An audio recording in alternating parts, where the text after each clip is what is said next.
मैं शाहिद कमाल साहब आपके पास आ रहा हूं। आप बिहार से हैं और आप नीतीश जी के पहले शासनकाल से, हम और मैं और आप साथ भी काम किए हैं। पहले दिन से आज तक आप उसको बहुत पास से देख रहे हैं। मेरे एक दर्शक, एक मेरे श्रोता हैं, नरेश पासवान। वो कह रहे हैं नीतीश कुमार ने पहले हर गली मोहल्ले चौक चौराहे में शराब दुकान खुलवाया और जो विरोध हुआ तो शराबबंदी के ना। ये बहुत से लोगों का कहना है कि जो नीतीश जी ने शराबबंदी से पहले उन्हीं के राज में, शासनकाल में, शराब की बेतहाशा दुकानें खुली थी और वो बाकी स्टेट में भी हो रहा है। कोई बिहार में अकेला हुआ था ऐसा नहीं है, और वो उसका कारण शायद राजस्व था। तो अब लोग उसको लेके मान रहे हैं कि भाई एक तरफ आप राजस्व के लिए कर रहे थे, लेकिन आज शराबबंदी आपने करवा दी। अब ये एक बड़ा मुश्किल मामला है। आपके अगल बगल की स्टेट है, उत्तर प्रदेश की, जहां जहां तक सीमाएं हैं वहां पे बहुत इसका धंधा होता है, बंगाल की सीमा पे इसका धंधा होता है। तो शायद कमाल साहब, वहां के लोग, जो बिहार के लोग हैं, वो इसको कैसे देख रहे हैं? कि उसको, उनको लगता है अच्छा काम हुआ है, या उनको लगता है नहीं गलत काम हुआ है, ये नहीं होना चाहिए? शाहिद कमाल साहब। जी जी। बिहार के लोग जो शराबबंदी हुई, वो एक तरह से जो गरीब लोग, खास तौर से जो बहुत ही निचला तबका है आर्थिक रूप से, उन्हीं के डिमांड पर ये हुआ। वो ऐतिहासिक ये था कि एक जीविका दीदियों का एक सम्मेलन हो रहा था। वहीं लोगों, नीतीश ने कहा कि हम आपके लिए ये करने जा रहे हैं, वो करने जा रहे हैं। तो महिलाओं ने खड़ी होकर कहा कि आप शराबबंदी कीजिए, बकिया स्कीम बाद में कीजिएगा, पहले शराबबंदी कीजिए। और वहीं पर व्यास जी, जो उस वक्त उनके आईएएस अफसर थे नौकरी में, उनसे उन्होंने पूछा कि इसमें क्या लॉस और नुकसान है, अगर ये नुकसान होगा तो कितना होगा और इसके फायदे क्या होंगे। उन्होंने आधे घंटे में उनको कैलकुलेट करके बता दिया कि इससे इतना फायदा, इतना नुकसान है, क्योंकि व्यास जी एक जनपक्षीय आईएएस अफसर हैं। तो उसके बाद उन्होंने वही अनाउंस किया कि हम अभी जो उसके बाद इलेक्शन होना था, इस इलेक्शन के बाद हम ये शराबबंदी कर देंगे। और उन्होंने किया तो बहुत अच्छा उसका रिस्पॉन्स था जनता में भी, और तमाम जो पॉलिटिकली समझ बूझ रखने वाले जो बिहार के लोग हैं, उन सब लोगों ने अप्रिशिएट किया। और शुरू में लगा भी, आज भी उसका फायदा है, ऐसा नहीं है कि बिल्कुल फेल हो गया है। दिक्कत दो है इसमें। अब मैं पिछली बार जो इससे पीछे जो करीब 35 लोग सरकार के रिकॉर्ड के मुताबिक, और हम लोग जो विजिट किया था तमाम जगहों पर, पश्चिमी चंपारण के नौतन ब्लॉक में, और ये ये सिवान जिला में जो हुआ था, तो उसमें जो हम लोगों ने पाया कि जैसे परिवारों से मिले तो उनसे कहा कि भाई क्यों, आपको मालूम है कि इससे आप जेल भी जा सकते हैं, आपको दिक्कत ही हो। तो उन्होंने कहा कि करें हम क्या, पहले हम ताड़ी की दुकान करते थे, अब वो भी दिक्कत हो गई है। पहले शराब हम बेचते थे, वो भी अब दिक्कत है। तो हम तो जेल जाएंगे, फिर लौट के आएंगे, फिर शराब ही बेचेंगे, इसलिए कि मेरे पास कोई ऑप्शन नहीं है। ये जो 1 लाख और ये सब जो बात होती है, तो वो जो लोग ये काम करते हैं, वो क्या करते हैं, ये जो कैरियर है, बड़े दुकानदार या बड़े सप्लायर नहीं, कैरियर क्या करते हैं, 5 बोतल उसके यहाँ से ले आए खरीद करके, और अपने घर में रखे हुए हैं या कहीं भी छिपा के रखे हुए हैं खेत में, और दिन भर में बेच लिया। जितना शराबबंदी थी और नहीं थी, और तब जितना दाम था, आज उसका तिगुने दाम में बिकता है। तो एक आदमी मान लिया 50 का शराब, पहले 50 या 60 में वो जो क्वार्टर, उसका 1/4 जो कहलाता है, उसका बोतल ले जाके मैंने बिकती थी दुकान में, अब वो 150 में बिकती है। तो उसमें 50-60 रुपया पर बोतल एक आदमी को हो जाता है। 5 बोतल बेच लिया तो 250 रुपया हो गया। इससे ज्यादा वो कहीं उसको काम ही नहीं मिलेगा काम करने के लिए। तो वो ये काम बहुत आसान सोचता है कि बैठे हुए ये हो जाता है, और कोई दूसरा रोजगार नहीं है।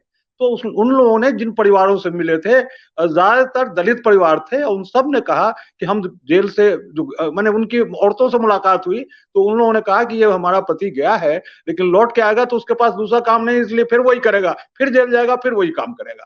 तो ये स्थिति है। इस चीज को बिना एड्रेस किए हुए तो नहीं हो सका। दूसरा इसका जो पहलू है कि आपने ये कानून बना दिया, अवेयरनेस के लिए कोई काम किया नहीं, तो अवेयरनेस नहीं हुआ।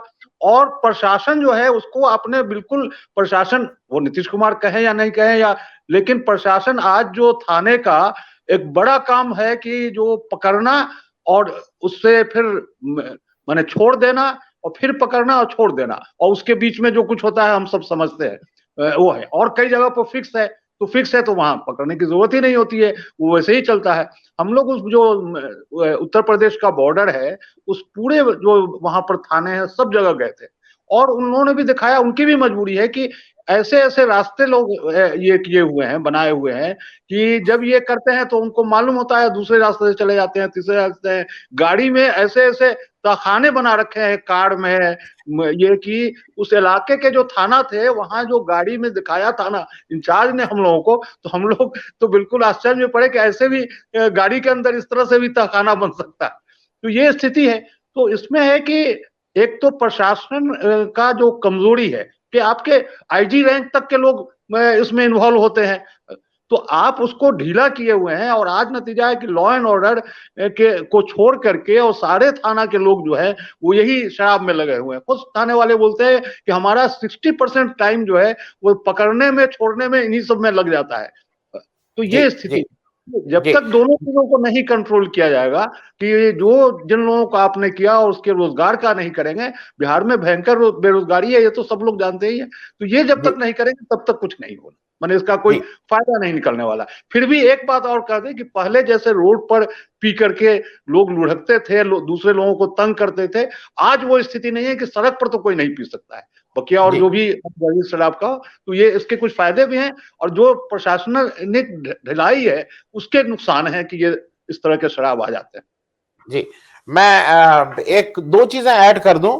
एक तो मैं ये ऐड कर दूं कि शराबबंदी में खास करके बॉर्डर स्टेट के आसपास जो रहते हैं, हमारे देश के एक प्रमुख राज्य के प्रमुख जो पार्टी के जो अध्यक्ष हैं, वो पास्ट में कई बार बंद हो चुके हैं इसी शराबबंदी के चक्कर में, और फिर वो आज उस पार्टी के अध्यक्ष हो गए। हो सकता है कल चीफ मिनिस्टर की बनाने वाले हैं वो भाई, और बन रहे हैं। मतलब वो इस ट्रैफिकिंग में वो कांस्टेबल थे, तो यही काम करते थे, उनका फुल टाइम धंधा ये था। खैर, शायद भाई मैं एक चीज और पूछ लूं। एक आज आम हिंदुस्तानी शादी में बारात चलती है, प्रोसेशन निकलता है, और आप, ये बहुत कॉमन चीज है उस बारात के। अच्छा, अब तो महिलाएं भी जाने लगी हैं बारात में, पहले नहीं जाती थी।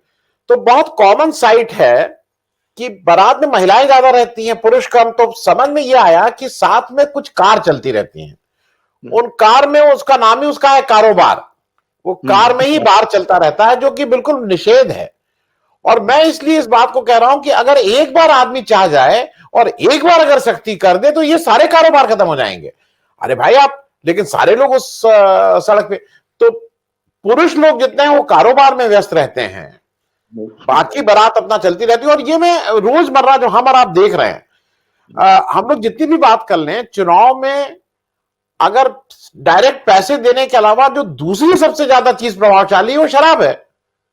हर, मतलब इररिस्पेक्टिव ऑफ पार्टी। फिर मैंने कहा, वो एक्सट्रीम राइट विंग से एक्सट्रीम लेफ्ट विंग की पार्टी में भी शराब एक ऐसी चीज है जिसमें सब लोग समाजवादी हैं।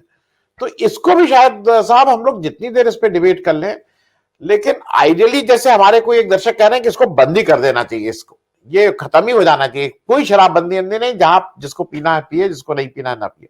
क्योंकि जब तक केंद्रीय स्तर पे इस पे कोई मामला नहीं बनेगा, तो एक राज्य में होगा, दो में नहीं होगा, तो ये मामला नहीं होगा। इस पे जरा बताइए, क्या केंद्र का एक कोई सेंट्रल कानून बनना चाहिए, एक निशान एक संविधान वाली सरकार में? नहीं, केंद्र से अगर बने और पूरे देश में शराबबंदी हो तब तो 100% शराबबंदी की गारंटी हो सकती है। लेकिन अगर नहीं भी होता है, और बिहार जैसे पिछड़े राज्य में भी जो हुआ, उसको ये नहीं कहा जा सकता है कि इसके फायदे नहीं है। हमको याद है कि जब ये शराबबंदी हुई थी उससे पहले नीतीश कुमार ही पहले बिहार में ब्लॉक में एक जो तालुका होता है, एक ब्लॉक होता है, उसमें एक से दो दुकान होती थी। ये आए तो इन्होंने पॉलिसी बनाया कि पंचायत वाइज होगा, तो खूब मैंने उससे शराब का ये हुआ, और पंचायत वाइज होगा, और साथ साथ टारगेट भी दिया कि इतना हर दुकान को खरीदना है, मैंने शराब लेकर के बेचना है इतना। तो उन लोगों ने क्या किया कि जो ग्रोसरी की दुकान है अगल बगल में, तो शराब की दुकान का तो नियम है 10 बजे खुलेगा, रात के 9 बजे बंद हो जाएगा, और ग्रोसरी की दुकान के लिए तो सुबह 5 बजे खुल जाती है, 6 बजे खुल जाती है। तो उन लोगों ने लेकर के बेचना शुरू किया।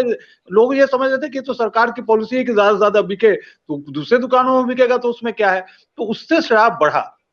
लेकिन जब ये महिलाओं ने आंदोलन किया, नीतीश कुमार ने कोई अपने मन से नहीं किया था, वो एक बड़ा आंदोलन बिहार में हुआ था। हम लोगों ने भी उसमें उनके सपोर्ट में, वो गांधी जी की एक पुस्तिका है, वो 5 रुपए की हम लोगों ने बना करके, और करीब करीब 50,000 हम अपने शहर में उसको ही किया था, और इसके आसपास के शहरों में हम लोगों ने भी कैंपेन चलाया, और उसका नतीजा हुआ कि वो हुआ।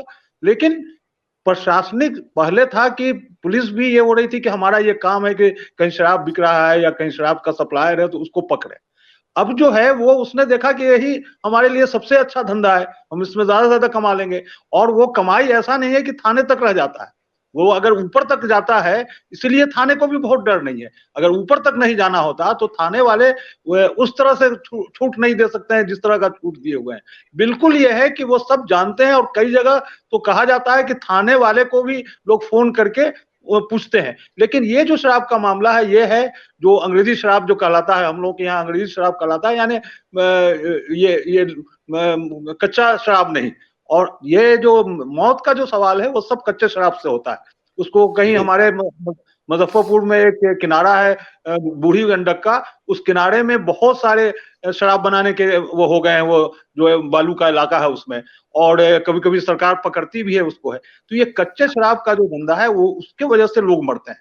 लेकिन सरकार अगर इसको अपने प्रशासन को कंट्रोल करे, ठीक करे, तो इसका 80-90% रुक जाता है, जैसे शुरू में रुका हुआ था।